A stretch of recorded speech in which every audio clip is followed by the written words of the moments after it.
sudah mem-DM si Yoke ini dari 2020. Ini baru tahu ya Kak Fitri? Baru tahu tadi di bawah, baru tahu tadi sebelum sidang saya kasih tahu anak saya, Naira, Mami mau sidang hari ini. Toh dia kan sudah 7 bulan apa 8 bulan di penjara kan. Dan setahu saya memang ada orang-orang yang bukan menyuruh ya, menyemangati dia untuk selalu menyerang saya.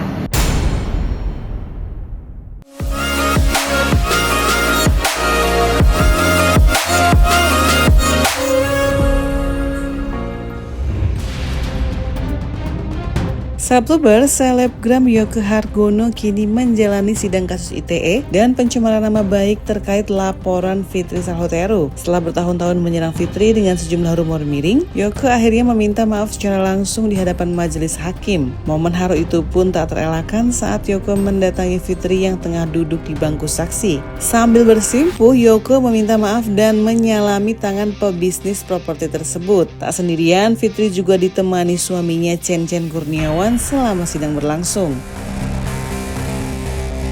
Saat ditemui media, Yoke mengungkap bahwa dirinya sudah lama berada di Amerika, namun ketika pulang ke tanah air tiba-tiba ditangkap padahal sedang berlibur. Ia juga menegaskan bahwa kasusnya bukanlah kasus korupsi atau kriminal berat lainnya. Secara tak terduga, Yoke juga meminta maaf kepada Chen, suami Fitri, ketika berpapasan usai sidang. Chen tampak masih geram mempertanyakan pernyataan Yoke kepada media, namun Yoke menjawab bahwa itu hanya sebatas asumsi. Pastilah. Gimana cara mengobati? Aku 19 tahun di Amerika tiba-tiba pulang ke Indonesia, jadi turis tiba-tiba ditangkap, kasus yang bukan korupsi, bukan teroris, bukan apa. Ya saya mikir ya udahlah, ini setup. Ini saya kesini tuh bener-bener liburan. Saya mau say hi dulu sama Coach Chen. Nice to meet you. Whatever happened, I will own it. Let the trial continue. So in person, I apologize. Whatever happened, it's between me and your wife. Nothing to do with you. Yeah.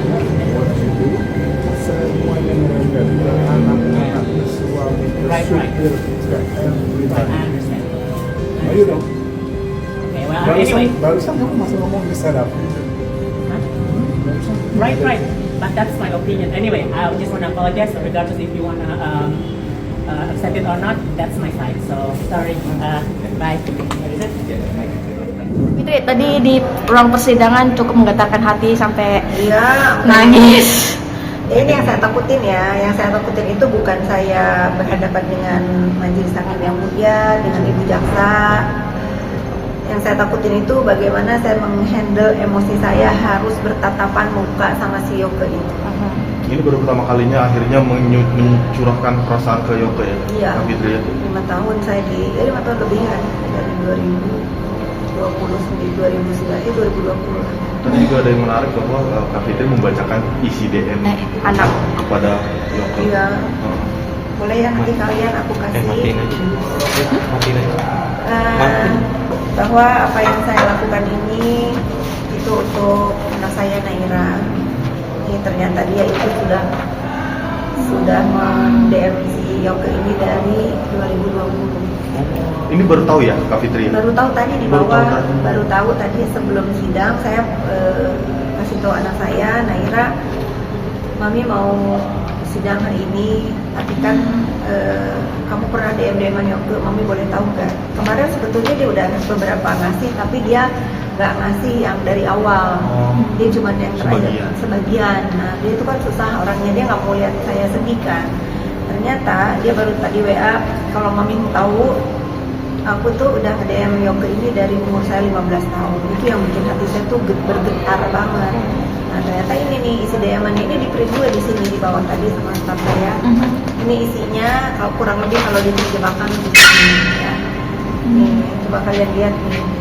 Bagaimana anak 15 tahun memohon untuk tidak membeli dia karena menurut dia ini kan untuk remaja seusia dia itu sangat berat untuk menghadapi bullying yang dilakukan Yoke, baik terhadap diri dia atau terhadap ibunya. Sedih sih, saya tadi mencoba membacakan ini biar Yoke dengar, biar majelis hakim yang mulia dengar, tapi saya nggak kuat sampai akhir membaca ini. Ya, tadi hakim juga kan menyarankan untuk tidak membacakan karena ini Ya, Ya aib menyangkut Ya, privasi. privasi. Ya, tapi saya tadi kan bilang sama majelis hakim yang mulia, nggak apa-apa, aib saya sudah dibongkar sama Yoke. Ya saya merasa itu juga fitnah kan ya, bukan masalah aib saya ya. Apa yang Yoke lakukan 5 tahun ini memfitnah saya, membuli saya, itu juga sudah menjadi sebagian netizen itu mempercayai gitu ya. Jadi saya memang memohon ke majelis hakim tadi biarkan saja media meliput untuk menayangkan ini semua agar menjadi contoh masyarakat Indonesia bahwa undang-undang bullying, undang-undang ITE pasal 27 dan seterusnya itu memang ada. Terbukti hari ini Yoke yang sudah membuli saya, akhirnya saya bisa adil. Saya bisa memohon keadilan kepada penegak hukum di Republik ini, dan saya insya Allah saya mendapatkan keadilan yang seadil-adilnya buat diri saya dan anak-anak saya.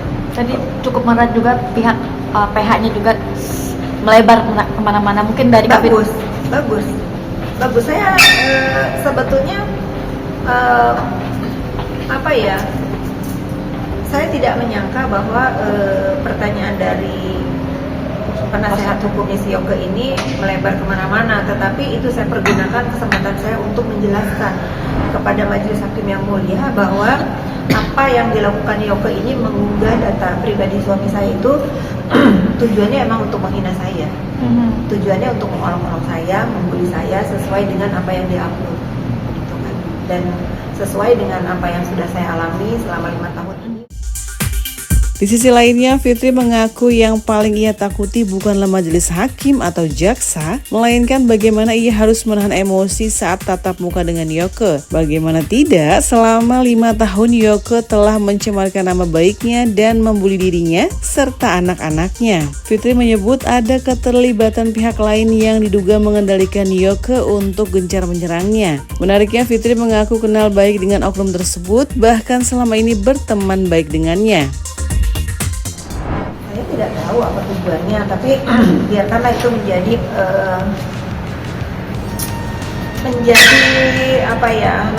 nanti pernyataan Yoke sendiri. Kalau dia entah dinyatakan bersalah, entah ditahan, entah dipenjara berapa lama atau dibebaskan.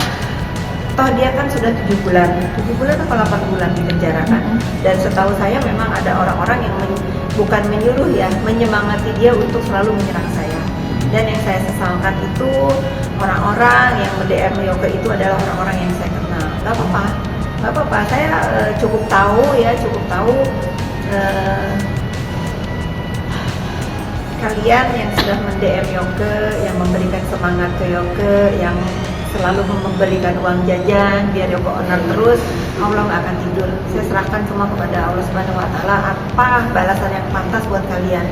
Terutama kalian ini ada beberapa orang adalah orang yang baik di depan muka saya dan sering saya tolong. Berarti memang ada pemberian uang untuk menyerang Kak Fitri?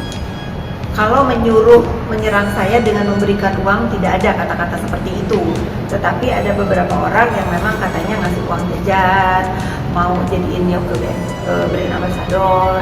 Padahal orang-orang itu tuh tahu loh, Yoke ini membuli saya selama 5 tahun.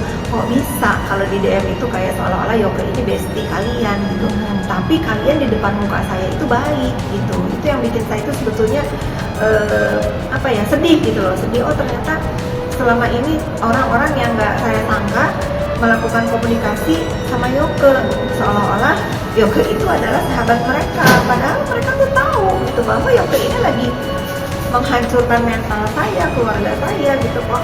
Kalau di depan saya baik-baik aja, ternyata begitu saya tahu DM-an dia sama Yoke itu ternyata mengerikan ya. Sekarang saya jadi trauma ya deket sama orang-orang yang baik-baik gitu di depan muka saya. Ini jadi pelajaran berarti banget sih buat saya bagaimana saya berteman, saya menolong orang.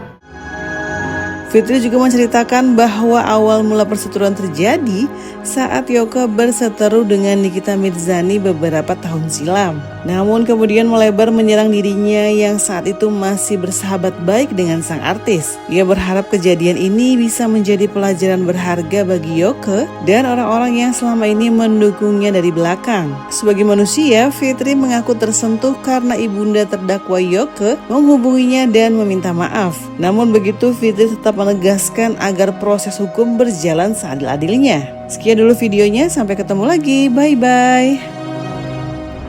Ibu minta maaf kembali kepada Kak Fitri. Reaksi Kak Fitri Reaksi ketika Kak Fitri ketika tiba-tiba Ya mudah-mudahan aja dia memang bersungguh-sungguh minta maafnya, karena selama ini kan kalau di sosial medianya bikin tayangan, saya minta maaf, saya mau berhenti onar, 2-3 hari kemudian kumat lagi.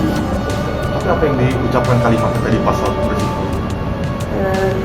Ibu Fitri, saya minta maaf ya. Kamu minta maaf sama anak-anak saya. Saya sudah sama Naira, sama Kira, sama Renzo belum.